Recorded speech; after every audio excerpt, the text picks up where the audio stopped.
Hi, and welcome back to Focal Point AFR Talk.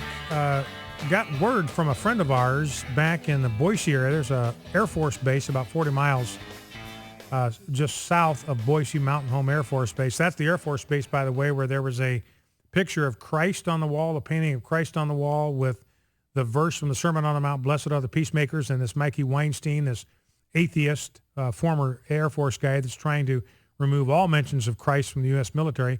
He called the base commander. 56 minutes later, that picture was off the wall. Shows you how much control these forces of secular fundamentalism have, these forces of bigotry, Christophobic bigotry have over the United States military. Anyway, a word is that they're sending people home.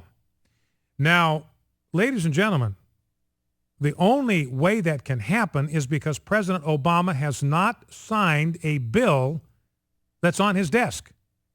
So President Obama is the one that is forcing these military people to be furloughed.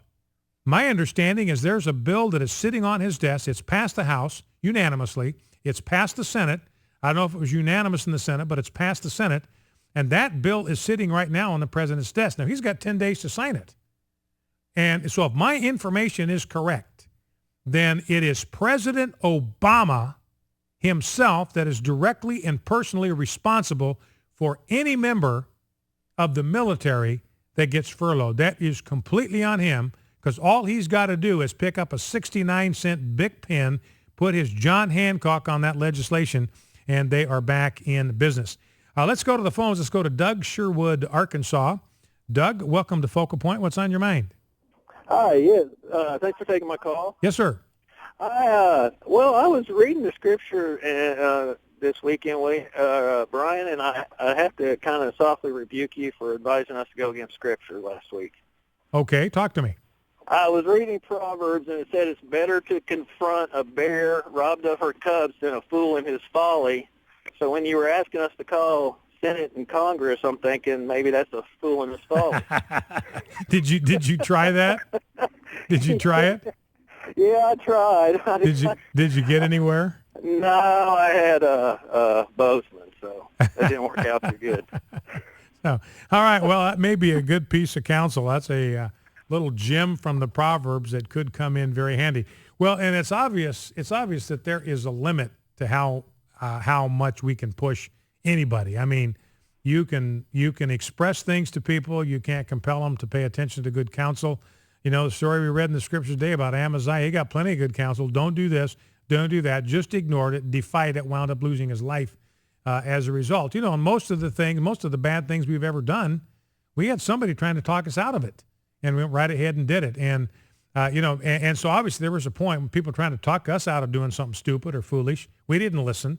There was a limit to how far they could go in trying to persuade us to do the right thing. And so we're probably going to have to recognize that limit may exist as well with members of Congress.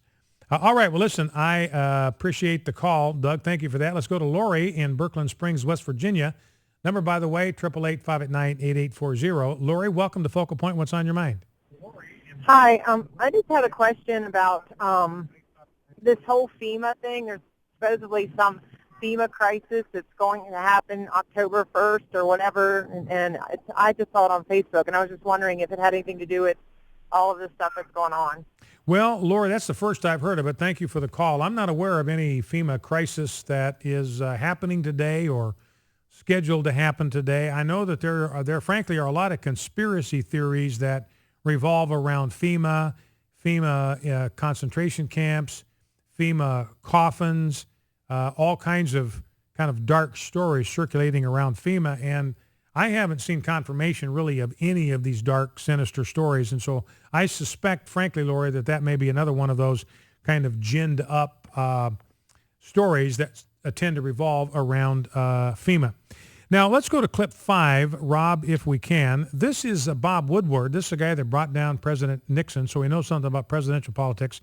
And this is what he says about who in the end is going to wind up getting blamed in this deal. enter in here just for a moment because I think it's a good question, and there is something the president could be doing. He said he will not negotiate on the debt ceiling, a reasonable position. I will not be blackmailed, he said. But he should be talking. They should be meeting. They should be discussing this because, as I think Steve Ratner showed earlier, the American economy is at stake. And the president, if there is a downturn or a collapse or whatever could happen here that's bad, it's going to be on his head. The history books are going to say we had an economic calamity in the presidency of Barack Obama. Speaker Boehner indeed is playing a role on this. Go back to the Great Depression in the 1930s. I'll bet no one can name who was the Speaker of the House at the time. Henry Thomas Rainey. He's not in the history books. It's on the president's head. He's got to lead. He's got to talk. And the absence of discussion here, I think, is a baffling element. All right, so that's Bob Woodward saying, look, at the end of the day, President Obama is the one that's going to wind up wearing the egg on his face over this shutdown. Looking at a story from the Kingston News about what's happened with the military in New York. This is just one example, Fort Drum. And it indicates there that non-uniformed military employees are facing furloughs. So apparently nobody in uniform is going to be furloughed, but civilian non-uniformed employees, they may be sent home. So you may have some maintenance technicians and clerks and other people like that are civilians working for the military. They may be sent home. They may be furloughed. They may be on paid vacation, but no members of the uniformed military, is my understanding, are going to be subject to these furloughs. Now, let's play clip number 6. This is Chuck Todd because, realize we got coming up in 2 weeks. We've got the debt ceiling debate coming up. And so the questions that people have was, how does the dynamics here, how is that going to play in to this debt ceiling debate? Because we're going to be out of borrowing authority by October 17. So unless Congress authorizes the federal government to borrow more money to go even more deeply into debt, then we won't have the authority to borrow any money to fund government operations on October 18. So that's got to be decided. So that's the next crisis that's going to hit. That's coming up in about 2 weeks. The deadline for that's coming up in 2 weeks. Negotiations obviously have to start much sooner. Here's what Chuck Todd, NBC, said about this issue. And Andrea, think about 17 years ago. 17 years ago, President Clinton was not in as good of a place politically. Look, President Obama's had some troubles this summer and all that. He is in a better place right now politically than President Clinton was at that time. House Republicans and Senate Republicans were united on a strategy back in 1995. The Republicans controlled both the House and the Senate. And I know John Boehner has made this argument and case to some of these new conservatives who have no idea what happened in 95 and why things went south for the Republican Party when they actually had kings and aces in their hand. On this one, they don't have a good hand to play, if you're going to put this as poker. They're bluffing. They got nothing.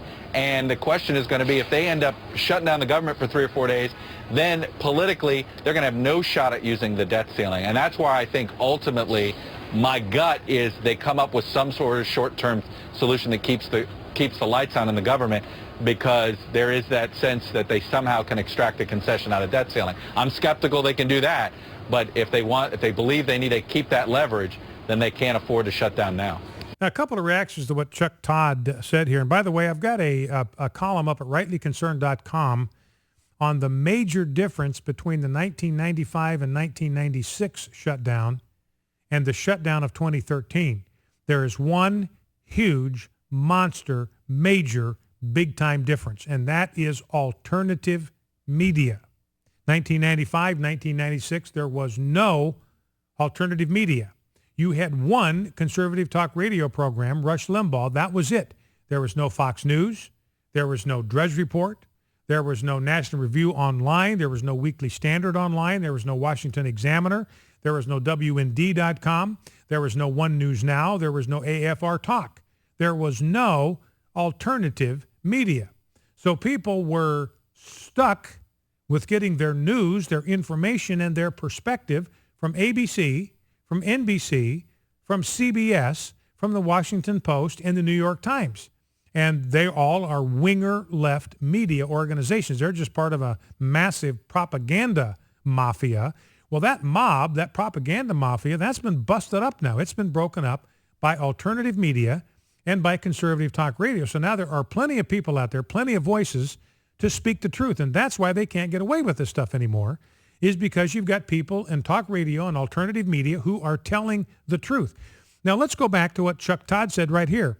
There are two major things he said that are errors, and in 1996, if he'd said these things, nobody would have been there to catch him. Number one, he said in 95 and 96, things went south for the Republican Party.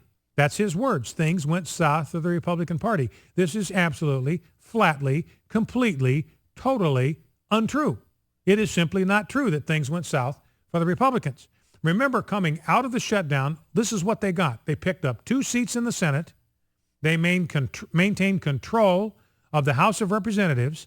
They got the Defense of Marriage Act passed and signed into law by President Clinton to protect the institution of marriage for federal purposes. They got welfare reform that required people who were going to get a handout to do some work for that, a biblical approach to welfare. If a man will not work, neither let him eat. That got enshrined into law in our welfare policy. If you're going to get food stamps, you're going to have to be working or looking for work or getting trained for work as a minimum. This is a hand out. This is a hand up, not a hand out. So they got that out of the budget showdown, and they got a balanced budget for 4 straight years. So things did not go south for the Republicans. They advanced in the Senate. They maintained their control in the House. They got the institution of marriage protected in law. They got a balanced budget. They got welfare reform. All these things that were critically important priorities for them, all of these things they got as a result of the change in the dynamics from the government shutdown, because Bill Clinton realized that they were dead serious about these issues. So, and he says, look, if the Republicans are shutting down government, this is absolutely not true. It is Barack Obama and Harry Reid who are shutting down the government. This is a flat lie on the part of Chuck Todd, because the Republicans sent one concession and compromise after another over to the Senate to keep the government going, to keep it funded. Harry Reid would entertain him. President Obama said, I'll veto him. If the government is shut down because of Harry Reid and Barack Obama. Focal Point, AFR Talk.